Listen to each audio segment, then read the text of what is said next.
उन्हें दिख रहा है कि हार निश्चित है। आने वाले समय में 2 महीने में सेंटर की गवर्नमेंट और 6 महीने के अंदर स्टेट की गवर्नमेंट गिरेगी। चाहे वो आदमी है, चाहे औरत है, चाहे बूढ़ा है, चाहे जवान है, सबके अंदर सरकार के प्रति बहुत रोष है। लोगों ने मन बना लिया है, लोग इस पार्टी को जरूर हराएंगे और हमने घर घर योजना की हुई है, हम लोगों से जाके मिलते हैं। अगर सर राजेंद्र सिंह टोंग को टिकट मिलती है तो किस तरह से चुनाव लड़ा जाएगा और किन मुद्दों को लेकर है वो चुनाव लड़ा जाएगा, खासकर सोनीपत लोकसभा सीट से? तो मैं पार्टी के मुद्दों की बात करूंगा, जो समाज के मुद्दे हैं, जो हमने देखे, जो सबसे पहले उठेंगे। देश में लोकसभा चुनाव का बिगुल है वो बच चुका है। हरियाणा की 10 लोकसभा सीट पर है वो चुनाव है, वो 25 मई को होना है। उससे पहले भारतीय जनता पार्टी ने अपनी 6 लोकसभा सीटों पर अपने प्रत्याशी हैं वो उतार दिए हैं। हरियाणा के पूर्व मुख्यमंत्री मनोहर लाल खट्टर करनाल से चुनाव है वो लड़ रहे हैं। तो हरियाणा की राजनीति में बदलाव हुआ है। मुख्यमंत्री नायब सिंह सैनी को बनाया गया, लेकिन हरियाणा में एक ऐसी सीट है कुरुक्षेत्र जिसको कांग्रेस ने इंडिया अलायंस के तहत आम आदमी पार्टी को है वो दिया है। और अभी जो 9 सीटें हैं लोकसभा की, उन पर अपने प्रत्याशी है वो नहीं उतारे हैं कांग्रेस ने। उससे पहले सोनीपत के कांग्रेस के कद्दावर नेता और डॉक्टर राजेंद्र सिंह टोंग हमारे साथ मौजूद हैं। हम आपको बता दें, राजेंद्र सिंह टोंग के फादर भी रोहतक, जब पुराना ओल्ड रोहतक होता था 1962 में जब चुनाव हुए तो यहाँ से सांसद है वो रहे हैं। हमारे साथ सीधा राजेंद्र टोंग जी मौजूद हैं। टोंग साहब, एक बड़ी इतिहास रहा है आपका राजनीतिक में, आपके पिताजी भी सांसद रहे। आज की राजनीति में और उस समय की राजनीति में क्या आप बदलाव देख रहे हो? देखिए, उसकी राजनीति में अगर आप पीछे चले जाओ, देश जब आज़ाद हुआ था तो खादी का प्रयोग था। नेहरू गांधी ने अपने वेस्टर्न क्लोथ्स निकाल के खादी का इस्तेमाल किया, और वो तो हमारे गांधी जी तो नंगन आधे हिस्से में कपड़े पहन के चल रहे थे, एक चद्दर ओढ़ के।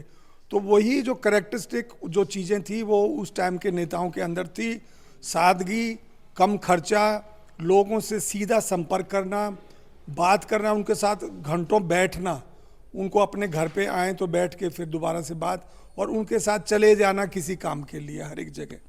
सर, अभी हरियाणा की राजनीति के साथ साथ दिल्ली में भी एक राजनीतिक भूचाल है वो आया है। केजरीवाल अंदर है ईडी के पास, उनकी गिरफ्तारी ईडी कर है वो कर चुकी है। नायब सिंह सैनी अब नए मुख्यमंत्री हैं। जेजेपी के साथ गठबंधन है वो टूट चुका है। भूपेंद्र सिंह हुड्डा और दीपेंद्र आरोप लगा रहे हैं भारतीय जनता पार्टी पर कि ये गठबंधन है वो वोट की राजनीति को डाइवर्सिफिकेशंस के लिए वो किया गया है कि वोटों का जो बंटवारा है वो हो जाए, जननायक जनता पार्टी का जो मूलभूत वोट बैंक है वो उनके पास हो तो हम आसानी से वो जीत जाएंगे। गठबंधन टूटा नहीं है, पीछे खाते हैं वो गठबंधन है। कांग्रेस को हराने के लिए ये गठबंधन है वो तोड़ा गया है। आपकी क्या प्रतिक्रिया है? देखिए, ये तो सच्चाई है कि उन्हें दिख रहा है कि हार निश्चित है। आने वाले समय में 2 महीने में सेंटर की गवर्नमेंट और 6 महीने के अंदर स्टेट की गवर्नमेंट गिरेगी। लोगों में बहुत ही ज़्यादा रोष है। लोग, चाहे वो आदमी है, चाहे औरत है, चाहे बूढ़ा है, चाहे जवान है, सबके अंदर सरकार के प्रति बहुत रोष है। आज हमारा जवान बच्चा जो दर दर की ढोक रहे हैं, पढ़े लिखे हैं, नौकरी नहीं मिल रही, गांव में ऐसे ही रहना पड़ रहा है। किसान हैं वो सड़कों पे पड़े हुए हैं, वो अपना प्रोटेस्ट करने के लिए भी उन्हें जो है सरकार के जो यातनाएं झेलनी पड़ रही है और मार झेलनी पड़ रही है। आप देखो ना, कभी आपने सुने थे कि आंसू गैस के गोले आसमान से नीचे फेंके जाएंगे। तो जब ये आपको हार दिख रही है सामने, तो आप क्या करेंगे? आप कुछ भी करेंगे। आपने समाज को तोड़ के 1-2 इलेक्शन जीत गए। सारा जो कांग्रेस ने जो सर्व समाज इकट्ठा किया था, गरीब से गरीब आदमी, कमेरे, किसान, दलित, पिछड़े हुए लोग हैं, अमीर गरीब, सारे कांग्रेस के जो है छाते के नीचे थे। सब ने आज़ादी की लड़ाई में हिस्सा लिया, सब ने फिर इलेक्शंस में हिस्सा लिया, सरकारें बनी। गरीब देश, जो 95% आदमी आज़ादी में गरीब थे, वो आदमी काम करने शुरू किए और आस्ता आस्ता आज उसका फल अब कुछ लोगों के पास आने लगा। पर फिर भी इतनी बड़ी बात है कि अमीर अमीर हो रहा है, गरीब गरीब हो रहा है। तो ऐसे में एक सरकार जो ज़्यादा अमीरों पे ध्यान दे रही है, गरीबों पे कम दे रही है। तो कांग्रेस पार्टी, जिसके पास में अपना न्याय पत्र है जो 5 स्कीमों में चलेगा, वो लेके आएगी। लोगों ने मन बना लिया है, लोग इस पार्टी को जरूर हराएंगे और हमने घर घर योजना की हुई है, हम लोगों से जाके मिलते हैं। ठीक है जी। और ये पत्र जो हैं, हमारे जो लीडर हैं चौधरी भूपेंद्र हुड्डा, दीपेंद्र हुड्डा, उदय भान जी, वो इस बात को कहते हैं कि हम 6,000 पेंशन देंगे, 300 बिजली की यूनिट फ्री देंगे, हम लोगों को जो है 2 लाख बच्चों को नौकरियां देंगे, और बहुत सारी चीज़ें हैं, प्लॉटों की हैं, जो हर एक वर्ग को, जिसमें थोड़ी सी कुछ गवर्नमेंट से इमदाद मिलेगी। अब हम ले लें कि सरकार क्या चल रही है। अब आप कानून व्यवस्था बेसिक मूल काम होता है किसी भी सरकार का रहने के लिए। आप कानून हरियाणा का आज इस टाइम कानून देख लीजिए। आप व्यापारी है वो भाग मरते फिर रहे हैं गोलियों से, पुलिस वाले बेचारे वो अपने अपराधियों से लड़ते लड़ते मार खाते फिर रहे हैं। तो जब आपका कानून व्यवस्था ही गिर जाए तो फिर सरकार किस नाम की। आप एक को बना लें, 2 को बना लें, उसका मुखिया एक हो या दूसरा हो, या इस जाति को या उस जाति का। जाति की राजनीति हरियाणा वालों ने 10 साल में देख ली। अब जाति की नीति को पैक करके वापस बीजेपी को दे दिया जाएगा और नई सरकार आएगी हरियाणा की, कांग्रेस की। सर, जिस तरह से केजरीवाल को ईडी ने गिरफ्तार किया, बड़े गंभीर आरोप हैं उन पर लग रहे हैं कि कई 100 करोड़ का लेन देन है, वो शराब घोटाला वो हुआ है, जो नई शराब नीति है वो आई थी। इंडिया गठबंधन में वो अभी हिस्सा हैं कांग्रेस के साथ। अभी एक कुरुक्षेत्र से सीट है, वो इंडिया गठबंधन के तहत सुशील कुमार गुप्ता है वो लड़ रहे हैं। क्या स्टैंड रहने वाला है कांग्रेस का, खासकर अरविंद केजरीवाल को लेकर, जिस तरह से उनकी गिरफ्तारी है वो हुई है? नहीं, कांग्रेस पार्टी का जो समझौता है वो आप आदमी पार्टी से है, ठीक है। एक इंडिविजुअल के समझौते नहीं तो पार्टियों समझौते रहे। अब आपकी दूसरी बात है ईडी के रेड के बारे में। भाई, कोई भी समाज, कोई भी देश, कोई भी सरकार कॉन्स्टिट्यूशनल वैल्यूज के ऊपर चलती है, जिसको हम धर्म कहते हैं।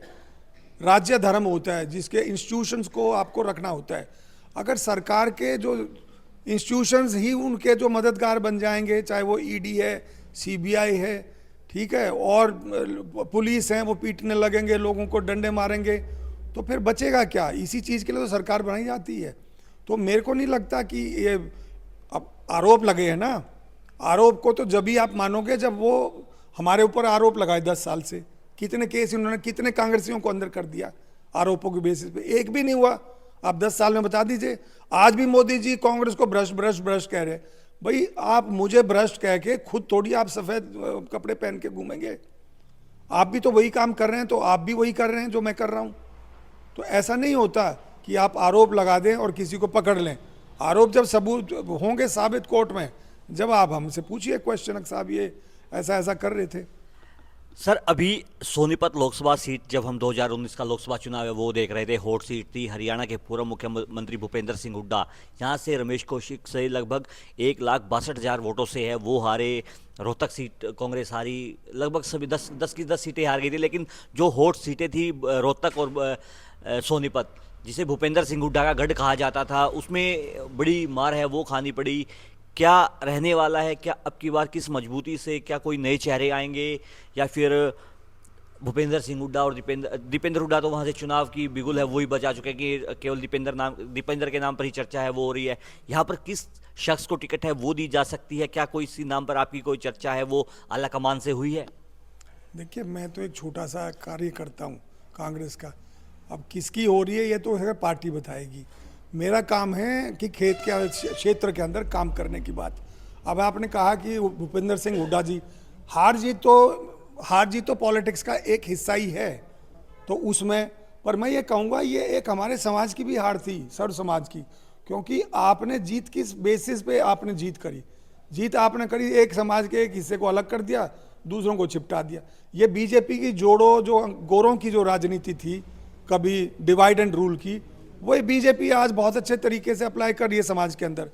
पर मैं जो पिछले कुछ महीनों से जो गांव के अंदर घूम रहा हूं, और 20 साल से मेरा गांव के अंदर जो काम, आज जो है कुछ महीनों से मैं देख रहा हूं, लोग तृप्त हो गए हैं इस सरकार से। वो कह रहे हैं जी आप आओ और हम आपको जिता के भेजेंगे यहाँ से।